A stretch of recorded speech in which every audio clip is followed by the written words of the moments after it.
መንፈስ ቅዱስን ተራሮች ተቀብለውታል። አሜን በሉ።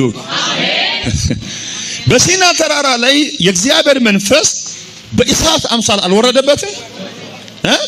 እንደሚቃጠል እሳት የእግዚአብሔር ክብር በተራራው ራስ ላይ ምን ይሆናል?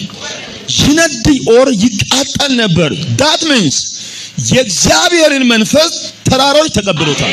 ነገር ግን እንደነገርኳችሁ መንፈስ ቅዱስ እሳት አይደለም፣ መገለጫው ነው፣ ተምሳሌቱ ነው፣ ይመሰላል። ስለዚህ መንፈስ ቅዱስን የሚቀበለው አማኝ ብቻ እንዳይመስላችሁ፣ ተራራው ተቀብለውታል። ተናገሩ፣ እኔም ተቀብያለሁ በሉ።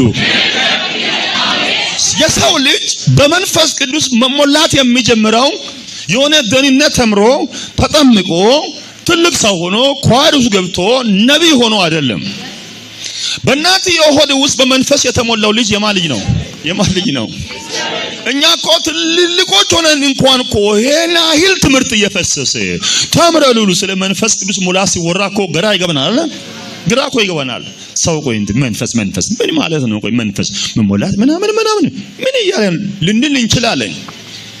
ያ ሕፃን ግን የጌታዬ እናት አሜን አሜን ሃሌሉያ ሃሌሉያ የሰላምታ ድምጽ ወደ ጆሮዬ በገባ ሰዓት በማይሰኔ ውስጥ ያለው ሕፃን ምን ሆኗል? የመጀመሪያው ዘሏል።